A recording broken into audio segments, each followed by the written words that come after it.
What is going on, guys? Welcome back to your 34th JavaScript tutorial, and this tutorial is probably going to be pretty quick because I only have one small thing to talk about, but it's a really cool technique and the easiest technique for printing out an array, so you definitely want to pay attention. So let's go ahead and first create an array.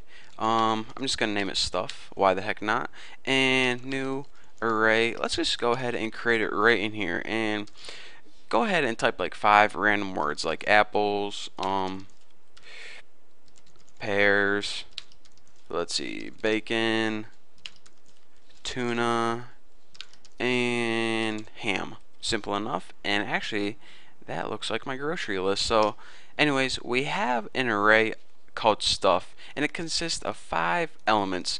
The first thing that people like to do before they just go ahead and print it out is you probably want to sort this in some kind of order, and might as well just use the sort method and it'll sort it in alphabetical order. So go ahead and take stuff and use the sort method, and now what this does is it sorts the array stuff. So now whenever you print it out, it's going to be in a nice, neat alphabetical order.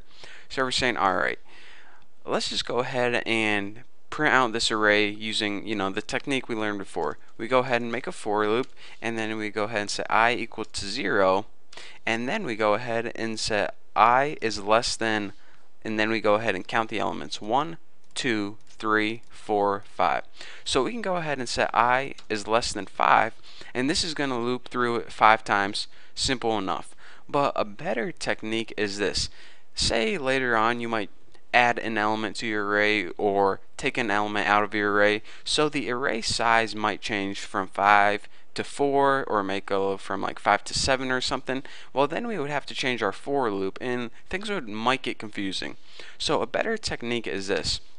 Whenever you start at 0, your second parameter can just be I is less than the length of that array. So now later on, if you were to change the size of this array, you wouldn't have to change this variable. This variable would automatically know to count however many items are in your array.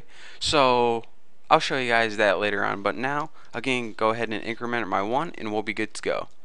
So now all we have to do is tab and document.write, write anything you want out on the screen. So using that technique we learned in the last tutorial, if we just go ahead and put our array and use I as the index, it's going to work perfectly, since it's going to start at 0 and go all the way to 4. And since there are 5 elements in our array, 0, 1, 2, 3, 4, that's going to give us our 5 indexes as I, and it's going to work perfectly. So we can print it out like this, but it might appear a little jumbled, so I want to go ahead and add a line break using that right there. So now each item in our array will appear on a new line whenever we print it out on our web page. So let's go ahead and save this, launch in Chrome, and check it out.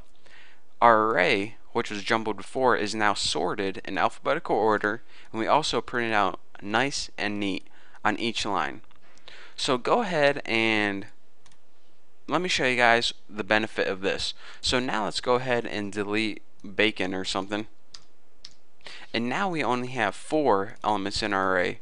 So before, where we would have to change this variable, it's going to recount it, and it's automatically going to know that your length of the array has changed. So no need to change a variable here. Well, whenever we save it and refresh it, our program is going to continue to work fine. So the technique I want to teach you guys in this tutorial was basically, instead of a number here, which would be the size of your array, you can just use this length property, and what this does is it automatically counts however many elements are in your array, so you don't have to worry about what number appears there. It's going to do all the dirty work for you, and this is really useful when you have an array like of 800 elements or something, so you don't have to count them every time. And aside from that, I just want to show you guys how you can use that index in the for loop to plug that in as the array index and loop through an array really easily and simply. So this is definitely combining this technique I taught you in this tutorial and the last technique. We learned basically how to use for loops and arrays to just build programs that work so easily together. So don't forget these techniques, because they are definitely going to come in handy later on. So for now, that's all I have for you guys, but yeah, I don't know what I'm going to be teaching in the next tutorial, but it's going to be pretty cool. So thank you guys for watching. Don't forget to sub, and I will see you next tutorial.